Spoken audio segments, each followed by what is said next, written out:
Good morning, River of Life Community Fellowship. It is time for our Monday edition of Sunday School, where we have a short daily devotion since we can't meet in person for Sunday School.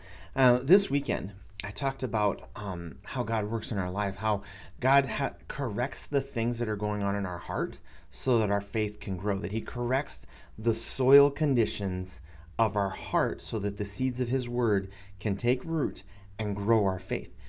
And afterwards, my wife pointed out a really cool verse to me. I wanted to share that with you today. This is found in Hosea chapter 10. I'm going to read to you verses 12 and 13.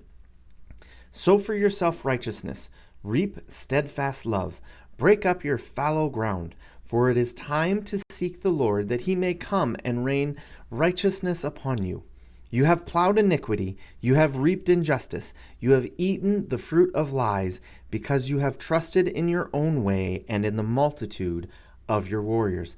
Now, what really stands out to me about that, as I talked this week, we can't really correct the soil conditions of our heart. If the soil conditions of our heart are wrong, if there's something wrong with them, we can't correct it on our own. We have to take it to God and let the master gardener correct the soil, because the plants don't correct the soil, the gardener does. And so we have to let God do things in our lives to correct. And I think this verse kind of points that out.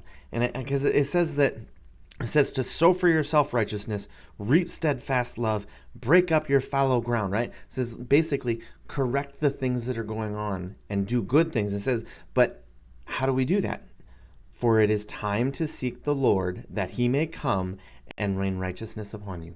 We have to seek God to be able to sow for ourselves righteousness, to reap steadfast love, to break up the fallow ground. We have to seek God to deal with those things.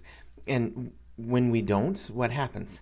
You have plowed iniquity. You have reaped injustice. You have eaten the fruit of lies, because you have trusted in your own way and in the multitude of your words.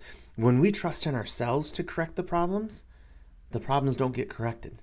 They might be adjusted, but they'll still be problems. They might be covered up, but they'll still be problems. When we trust in ourselves to correct the things that are wrong in our lives, we end up plowing iniquity, reaping injustice, and eating the fruit of lies. And we get this, we might get this sense everything's fine. I've fixed that. And ends up not really fixing that. My wife has been watching this show. I think it's called Heartland or something about a horse ranch in Canada. And I was watching an episode, or she was watching an episode, and I was just kind of sitting on the couch and listening. And there was a scene where there was a guy there who he makes mistakes in life. I think that's the best way. He's not a recurring character who's just kind of showed up in this episode. And he had something going on, and one of the main characters was talking to him about it and says, you better not do this. And he's like, I have it handled. Guess what? He didn't.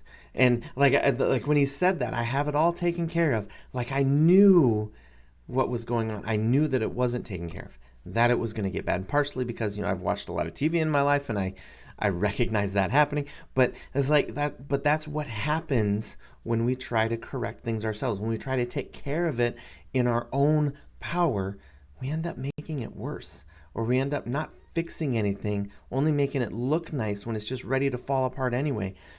But the way that the things in our hearts are corrected are we seek God. We seek God and we let Him do the work. And when He does the work, it is done right. It is done well. And it is done in a way that allows our faith to take deep root and to grow well and produce the fruit that we are meant to produce. It allows the things in our lives that need to be there to grow so that we can fulfill the purpose that God gave us. And that's just such a cool thing. And it all starts with seeking God. For it is time to seek the Lord, that He may come and rain righteousness upon you. I hope this teaching has blessed you today, and I hope that you have time today and every day this week to seek God, to seek Him out and allow Him to correct those things going on in your lives so that your faith can grow.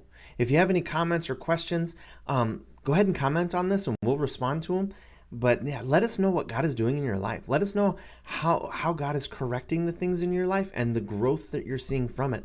because it's through sharing the things that God is doing in our lives that not only is our faith built, but the faith of others is built. So go ahead and comment and share and let others know what God is doing in your life, and make sure to seek God every day. Thanks, and God bless.